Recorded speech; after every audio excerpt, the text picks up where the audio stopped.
রাসূল কারীম সাল্লাল্লাহু আলাইহি ওয়াসাল্লাম হাদিসে পাকের মধ্যে ঘোষণা করেছেন, মান সামা রমাদান সুম্মা আতবাহু সিত্তাম মিন শাওয়াল কানা কাসিয়ামিদ দাহরি।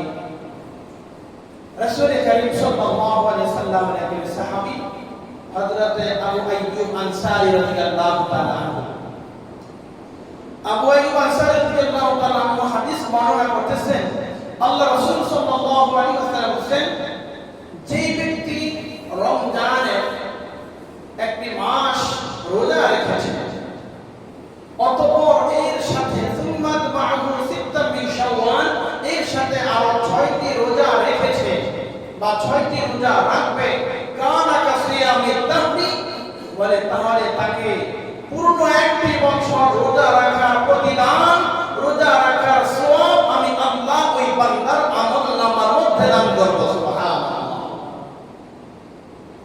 এবার আসেন,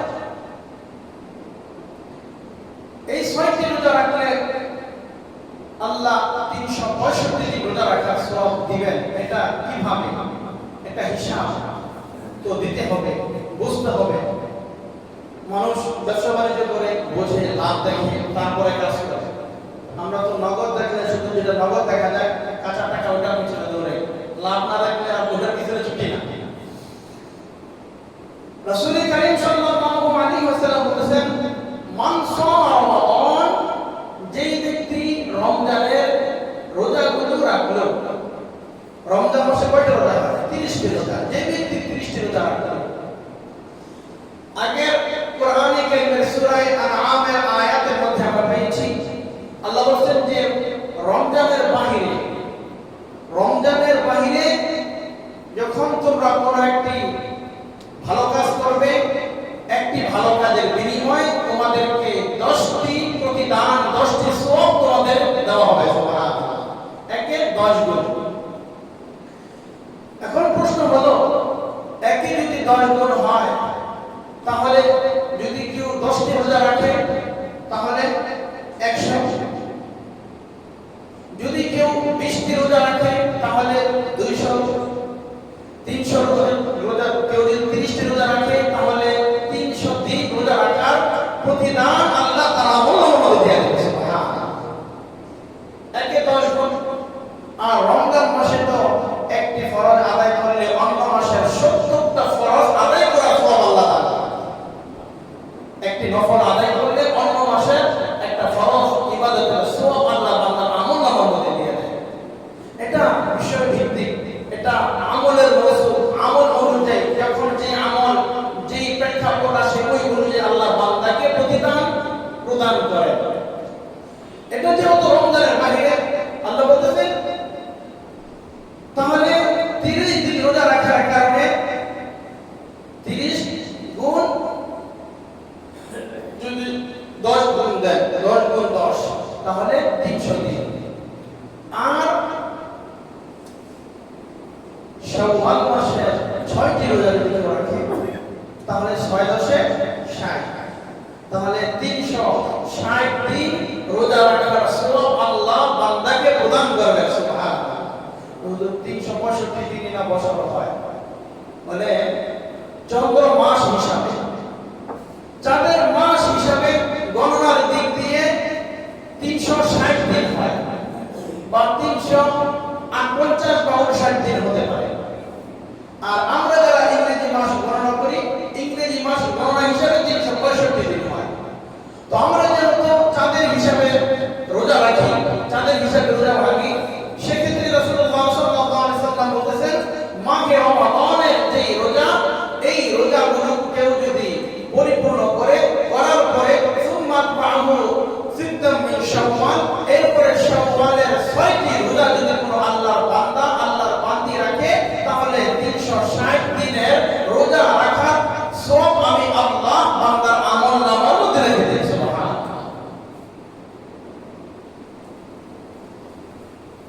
তাহলে রোজাগুলো যারা রেখেছি মাহে রমজানের পরেই, এরপরে আমাদের এই 6টি রোজা রাখতে হবে।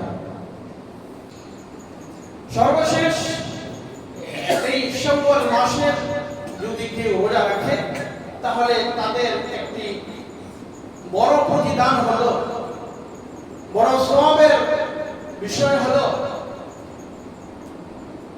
এই কথাটি কোন হাদিসের মধ্যে নেই। তবে কওমি মাদারিসের যে সমস্ত দর্শী কিতাবগুলো পড়ানো হয় তোর মধ্যে একটি কিতাব, ওই কিতাবের মধ্যে এই ঘটনাটি এভাবে বর্ণনা আসছে এবং এই ঘটনাটি কোরআন হাদিসের মাধ্যমে বোঝা যায় যে আসলে এটা কোরআন এবং হাদিসের পক্ষে এটা দলিল আসে। সে বিষয়টি হলো মক্কা শরীফের মধ্যে আল্লাহর এক প্রিয় মাহবুব বান্দা, বুজুর্গ বান্দা, তিনি দীর্ঘ 8-10 বছর পর্যন্ত হাতিমে কাবায় সেখানে অবস্থান করতেন। তো এমন অবস্থায় একজন আজনবী অর্থ হলো একজন অপরিচিত ব্যক্তি প্রতিদিন জোহরের সময় তার কাছে এসে তাকে সালাম প্রদান করত। সালাম দিয়ে তার সাথে মুসাফা করত, মুসাফা করে 2 রাকাত নামাজ পড়ত, তাওয়াফ করত, এরপরে চলে যেত। একদিন, 2 দিন, 3 দিন, 4 দিন, 5 দিন এভাবে করতে করতে দীর্ঘ 3 থেকে 4 বছর পর্যন্ত এই প্রতিদিন এই আল্লাহর বান্দা এই হাতিমে কাবার এখানে এসে ওই হুজুরকে সালাম দেয়, মুসাফা করে, 2 রাকাত নামাজ পড়ে, তাওয়াফ করে, তারপরে চলে যায়। 3-4 বছর পরে হঠাৎ করে ওই আল্লাহর বান্দা 1 সপ্তাহ আর এসে কোনো সালাম দেয় না, 2 সপ্তাহ হয়ে যায়, এরপর আরো কিছুদিন চলে যায়। অনেক পরেশান হয়ে গেছে, যে লোকটা প্রতিদিন আমাকে সালাম দিত, মুসাফা করত, 2 রাকাত নামাজ পড়তো, তাওয়াফ করতো, এই লোকটাকে দেখতেছি না। একদিন 2 দিন না, বলে 3-4 বছর পর্যন্ত প্রতিদিন এই আমল করতেন। বড় পরেশানি হয়ে গেছে, এই লোকটা কি হইলো, কোথায়, কি খবর, আসলে কোনো কিছু জানা নাই, বড় পরেশানি হয়ে গেছে। হঠাৎ করে আল্লাহর এক বান্দা এসে তাকে সালাম প্রদান করলো। সালাম দিয়ে বলছে, হে অমুক, আপনার একজন বন্ধু ছিল না, যে বন্ধু প্রতিদিন এসে আপনাকে সালাম দিত, আপনার সাথে মুসাফা করত, 2 রাকাত নামাজ পড়ে, তাওয়াফ করে চলে যেত, না বলে তার কোনো খবর কি আপনি জানেন? বলে না, সে তো অনেক দিন ধরে আমার সাথে কোনো সাক্ষাৎ নাই, আমার কাছে দেখা সাক্ষাৎ করে না, কোনো খোঁজ খবর নাই। বলে তার কাছে কি আপনি যাবেন? বলে হ্যাঁ, আমি তো তার কাছে যেতে চাই, তার খোঁজ খবর নিতে চাই। সে এখন কোথায়? বলে সে এখন মক্কার একটু দূরে এক জায়গায়, সেখানে মৃত্যু সজ্জায় সজ্জিত, একবারে অন্তিম সময় চলে এসেছে। বলে যদি আপনি চান তাহলে চলেন আমার সাথে, আপনাকে নিয়ে যাই। বলে চলো। ওই বুজুর্গকে নিয়ে গেছে। যাওয়ার পরে সেখানে দেখে ওই আল্লাহর বান্দা বলতেছে, ভাই আপনি আসলেন, ভালো হয়েছে, আমার পৃথিবীতে আপনজন বলতে আমার কেউ নাই, মা বাপ ভাই বোন আত্মীয় কেউ পৃথিবীতে আমার নাই। আপনাকে আমি একটা ওসিয়ত করব, আমার এই ওসিয়ত আপনি পালন করবেন কিনা? তিনি বলেন হ্যাঁ, আপনার যে ওসিয়ত আছে আমি এটা অবশ্যই পালন করব। বলে এই নাই আমার কাফনের কাপড়, আমি আগেই রেখেছিলাম। বলে আমি মারা যাওয়ার সাথে সাথে আপনি নিজে আমাকে গোসল দিবেন। ওই ব্যক্তিকে বলতে, তিনি 10 বছর মক্কায় অবস্থিত ছিলেন, আমি মারা যাওয়ার পরে আপনি নিজে আমাকে গোসল দিবেন, নিজে আমাকে কাফনের কাপড় পরাবেন, নিজে জানাজা দিবেন, আপনি নিজে আমার কবরে আপনি নামবেন। নামার পরে এরপরে তবে শুনেন, আমাকে কাফন দাফনের ব্যবস্থা শেষ করার পরে রাত্র হয়ে যাবে। রাত হয়ে গেলে আপনি আমার মাথার পাশে আপনি বসে থাকবেন। মনকার নাকি যখন আমাকে মররবুকামান দীনুকুমান নবীকা 3টা প্রশ্ন করবে, আমাকে এই তালকিনের প্রশ্নগুলায় আপনি আমাকে বড় সাহায্য করবেন, সহযোগিতা করবেন। বলে আচ্ছা ঠিক আছে। এই কথোপকথন তার সাথে হওয়ার পরে ওই আল্লাহর বান্দা মুহূর্তের মধ্যেই বলে ঈমানে হালাতে মৃত্যু হয়ে গেল। এখন চিন্তা করতেছে, হায় হায়, আমাকে তো ওসিয়ত করেছে, ওসিয়ত পূর্ণ করা এটা হলো ওয়াজিব, ওয়াদা পূর্ণ করা। ওসিয়ত না, ভুল বলছিলাম যে ওয়াদা, এই আপনি ওয়াদা করা ভাই এই কাজগুলো করবেন। বলে হ্যাঁ ভাই, ওয়াদা তো দিয়েছি, এখন তো আমার উপর ওয়াজিব হয়ে গেছে, এই কাজগুলো সব কিছু করা লাজিম হয়ে গেছে। তো আল্লাহর বান্দা সুন্দর করে গোসল করাইলেন, কাফন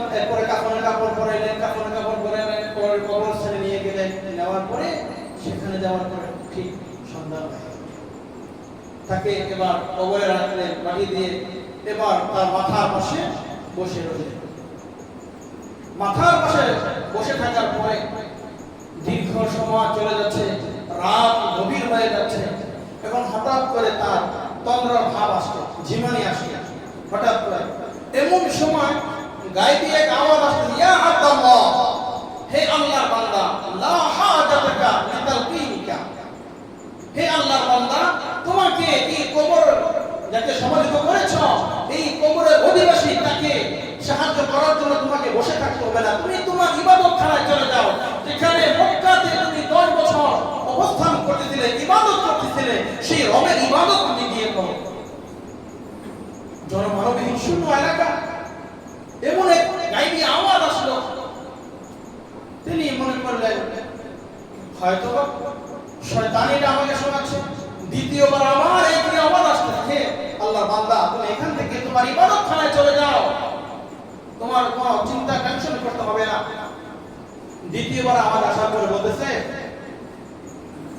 তোমাকে তো আমি দেখতে পারতেছি না, লাম নারাকা, আমি তোমাকে দেখতে পারতেছি না। তুমি কে? তুমি কি মানুষ, জিন, ফেরেশতা, না তুমি শয়তান? এভাবে আমাকে কয়েকবার তুমি আমাকে তালকিন দিচ্ছ, আমাকে আদেশ করছো চলে যাওয়ার জন্য। যখন এই কথা বলছে, বলার পরে তখন গায়বী আওয়াজ আসছে, আমরা হইলাম এই ব্যক্তির শাওয়াল মাসের 6 রোজা। সুবহানাল্লাহ। বলে এই আল্লাহর বান্দা পৃথিবীতে যেই কয় বছর জীবিত ছিল, বলে শাওয়ালের 6 রোজা এই আল্লাহর বান্দা 1 বছর মিস করে নাই, প্রতি বছর এই শাওয়ালের 6 রোজা সে আদায় করেছে। আমরা হইলাম তার সেই রমজানের, সেই শাওয়ালের 6 রোজা। তুমি চলে যাও, আর মনকারনাকে যে প্রশ্ন করবে, প্রশ্নের উত্তর দেওয়া, তালকিন দেওয়া, এটা আমাদের দায়িত্ব। সুবহানাল্লাহ। বলছে শুধু তাই নয়, তার প্রশ্নের দায়িত্ব উত্তর দিয়ে আমরা ক্ষান্ত হব না। বলে এই লোককে আল্লাহ যতক্ষণ পর্যন্ত জান্নাতে প্রবেশ না করাবে, ততক্ষণ পর্যন্ত আমরা এখান থেকে আমরা সরব না। সুবহানাল্লাহ। দেখছেন? আল্লাহু আকবার। হাদিসের মধ্যে স্পষ্ট বর্ণনার মধ্যে আসছে, মানুষ যখন মারা যায় তখন কোরআনে কারীম তার মাথার সামনে এসে তখন হাজির হয়। আপনি দান সদকা করেছেন, দান সদকা, হ্যাঁ, দান সদকা, নামাজ, রোজা, এগুলো আপনার ডানে বামে সামনে পিছনে, হ্যাঁ, আপনার পায়ের কাছ দিয়ে থাকবে, মাথার এখানে কোরআন থাকবে, ডানে বামে দান এবং সদকা থাকবে।